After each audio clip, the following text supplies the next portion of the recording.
online မှာ clock တစ်ချက်နှိပ်လိုက်တာကအရန်လွယ်တယ်လို့ထင်ရတယ်ဟောဒါပေမဲ့အဲ့ဒီနောက်ွယ်မှာလीတကယ်တော့ရှုပ်ထွေးတဲ့နီးပညာကွန်ရက်ကြီးတစ်ခုလုံးကအလုပ်လုပ်နေတာဆိုတော့ဒီနေ့မှာတော့ VPN ဝန်ဆောင်မှုတစ်ခုကိုဥပမာအနေနဲ့ယူပြီးတော့အဲ့ဒီ clock တစ်ချက်လေးရဲ့နောက်ွယ်ကအန်အိုးစရာခရီးစဉ်ကိုအတူတူလေ့လာကြည့်ကြရအောင်ကဲဒီလိုမျိုးစဉ်းစားကြည့်ဘူးလား website တစ်ခုမှာ clock တစ်ချက်နှိပ်လိုက်တယ်အဲ့ဒီအခါနောက်ွယ်မှာတကယ်တမ်းဘာတွေဖြစ်သွားလာလဲဆိုတာကိုပေါ့အဲ့ဒီယူရှင်းတယ်လို့ထင်ရတဲ့လောက်ဆောင်ချက်လေးတစ်ခုက server တွေ database တွေပြီးလို့ code တွေကြားထဲမှာဘယ်လိုများခီးနှင်သွားလဲဆိုတာကိုအခုပဲအတူတူဖော်ထုတ်ကြည့်လိုက်ကြရအောင်ဒီခရီးစဉ်ကိုအပိုင်း9ပိုင်းနဲ့တွားမှာမယ်ပထမဆုံးပို့တဲ့တဲ့ကိုဝင်တာပြီးရင်အကောင့်ထဲငွေဖြည့်တာအဓိကအချက်ဖြစ်တဲ့ digital key ဖန်တီးတာ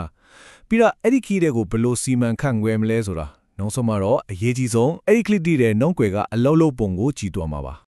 ကဲပထမဆုံးခြေလှမ်းကိုစလိုက်ကြရအောင်ဒါကတော့ application ရဲ့ digital တကားပေါက်လို့ပြောလို့ရတဲ့ portal ပေါ့ဆိုလိုတာကတော့သုံးတဲ့တူတယောက်ကဒီစနစ်နဲ့ပထမဆုံးထိတွေ့တဲ့နေရာပါပဲသုံးတဲ့သူကစနစ်တွေကိုဝင်ဖို့အတွက် Google အကောင့်မှာပဲသုံးလိုက်အောင်မယ်ဒါကဘာကောင်းလဲဆိုတော့အသုံးပြုဘက်ကကြည့်ရင်စကားဝတ်အသစ်ထားမစရာမလိုတော့ဘူးအရန်လွယ်သွားတယ်စနစ်ကိုဒီဆောက်ရတဲ့ဘက်ကကြည့်ရင်လည်း Google ရဲ့လုံခြုံရေးစနစ်ကိုအားကိုးလို့ရတာပေါ့အဲ့လိုဝင်ပြသွားပြီဆိုရင်တော့အဓိကထန်းချုပ်တဲ့နေရာချစ်တဲ့ dashboard ကိုရောက်သွားပြီဒါကတော့အပြုံးပြုတ်တို့ရဲ့ထင်းချိုရေး center control center လို့ပြောလို့ရတယ်ဒီမှာဘာတွေတွေ့ရမလဲဆိုတော့ဘယ်ဘက်မှာ VPN key ဝယ်ဖို့အတွက်လက်ကျန်ငွေကိုပြထားတယ်အလဲမှာကတော့ရှိပြီးသား key တွေရဲ့စရင်းကိုတွေ့ရမယ်ညာဘက်မှာတော့ငွေဖြည့်တာတော့ key တက်လောက်တာလို့အဓိကလောက်ဆောင်ချက်တွေကိုလုပ်လို့ရတဲ့ခလုတ်တွေရှိနေပါတယ် Okay key အသက်တကူမဖန်တီးခင်မှာအရင်ဆုံးလောက်ရမှာကဘာလဲဆိုတော့ account တွေကိုငွေဖြည့်ဖို့ပါပဲဒီတော့သုံးဆွဲသူတယောက်ကသူ့ account ကိုဘယ်လိုငွေဖြည့်မလဲဘယ်လိုအားဖြည့်မလဲဆိုတာကိုဆက်ပြီးလေ့လာကြည့်ကြအောင်ငွေဖြည့်တဲ့လုပ်ငန်းစဉ်ကတော်တော်လေးရှင်းပါတယ်ပထမဆုံးဘယ်လောက်ရှိမလဲဆိုတဲ့ငွေပမာဏကိုရွေးလိုက်မယ်ပြီးတာနဲ့ KBC ပေးလား Wave လားစိုက်တဲ့ငွေပေးချေမှုနည်းလမ်းကိုရွေးမယ်အဲ့ဒီနောက်မှာတော့ QR code ကို scan ဖတ်ငွေလွှဲပြီးရင်နောက်ဆုံးအဆင့်အနေနဲ့ငွေလွှဲပြီးကြောင်းပေးစာလေးကို upload တင်ပေးလိုက်ရုံပါပဲဒီမှာစိတ်ဝင်စားစရာကောင်းတာတစ်ခုကပါလဲဆိုတော့ KBC Pay တို့ Wave Pay တို့လိုပြည်တွင်းကငွေပေးချေမှုစနစ်တွေကိုပဲအဓိကထားပြီးသုံးထားတာပါ။ဘာလို့လဲဆိုတော့နိုင်ငံတကာ credit card တွေမသုံးနိုင်တဲ့ data ခံအသုံးပြုသူတွေအတွက်ဝန်ဆောင်မှုကိုအလွယ်တကူရနိုင်အောင်ကိုတေးသေးချာချာစီစဉ်ပေးထားတာဖြစ်ပါတယ်ဒါကတော့ဒီစနစ်ရဲ့အရေးကြီးတဲ့အချက်တစ်ချက်ပဲငွေပေးချေမှုကအပြည့်အဝအလိုအလျောက်စနစ်မဟုတ်ဘူးသုံးတဲ့သူတင်လိုက်တဲ့ပြေဆောင်အမင်ကလူကိုယ်တိုင်ပြန်စစ်ပြီးတော့မှအတည်ပြုပေးရတာဒီလိုလူနဲ့စစ်ဆေးတဲ့အဆင့်ကတော့လုံခြုံရေးချက်လည်းဖြစ်နိုင်တယ်ဒါမှမဟုတ်ငွေပေးချေမှုစနစ်နဲ့တိုက်ရိုက်ချိဆက်မထားလို့လည်းဖြစ်နိုင်တာပေါ့ကဲ account မှာငွေလည်းရှိပြီဆိုတော့အခုဒီ application ရဲ့အဓိကရွယ်ချက်အဓိကအခရာကျတဲ့နေရာကိုရောက်လာပါပြီအဲ့ဒါကတော့ကိုပိုင် digital VPN key ကိုဖန်တီးတာပါပဲသူ့နဲ့သူကသူ့လိုအပ်ချက်နဲ့ကိုင်ညီတဲ့ key ကိုစိတ်ချရွေးချယ်လို့ရတယ်ဥပမာပေါ်များနဲ့ချိတ်ဆက်မှုလို့ချင်းစင်ကာပူစာဘာကိုရွေးမလား outline လား video box လားမတူညီတဲ့ VPN နည်းပညာတွေကတစ်ခုကိုရွေးမလားပြီးတော့ရက်30သုံးမလားရက်60သုံးမလားအဲ့ဒီလို plan တွေကိုလည်းရွေးချယ်နိုင်ပါတယ်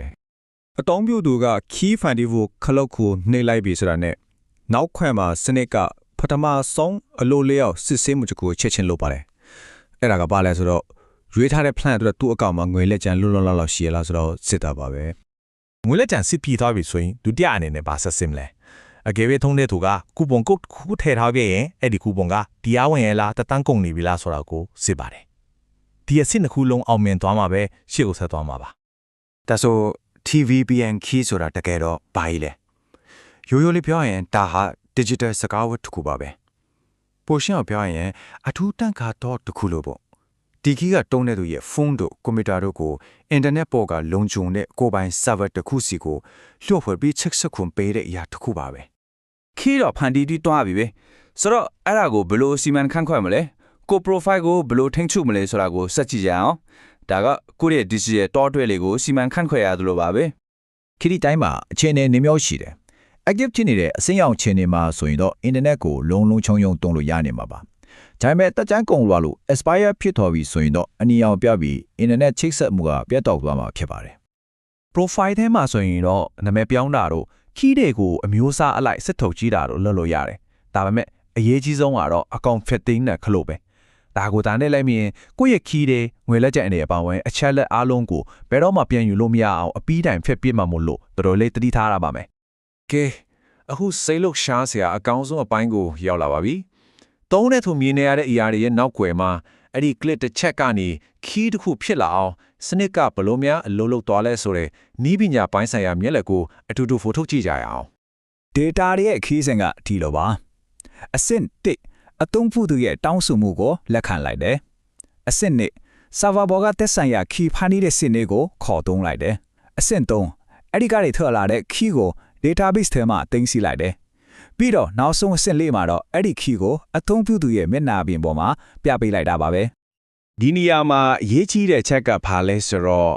VPN မျိုးစားပေါ်မူတည်ပြီးဖန်တီပုံကမတူဘူးကိန်းမုံမျိုးစားမတူရင်လုံနီးမတူတယ်လို့ပါပဲ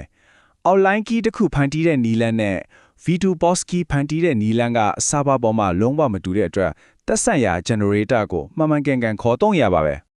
စနစ်တစ်ခုလုံးက database တစ်ခုတည်းကိုပဲသုံးတာမဟုတ်ဘူးလုံခြုံရေးနဲ့စီမံခန့်ခွဲမှုလွယ်ကူအောင်လို့အချက်လက်တွေကိုခွဲထားတယ်ဥပမာအသုံးပြုသူအချက်လက်အတွက် database တစ်ခုငွေပေးချေမှုမှတ်တမ်းအတွက်တစ်ခုနောက်ဆုံး VPN key တွေအတွက်တည်တံ့တစ်ခုအဲ့ဒီလိုခွဲခြားထားတာကစနစ်တစ်ခုလုံးကိုပိုးပြီးတော့စွမ်းဆောင်ရေးကောင်းမွန်စေပါတယ်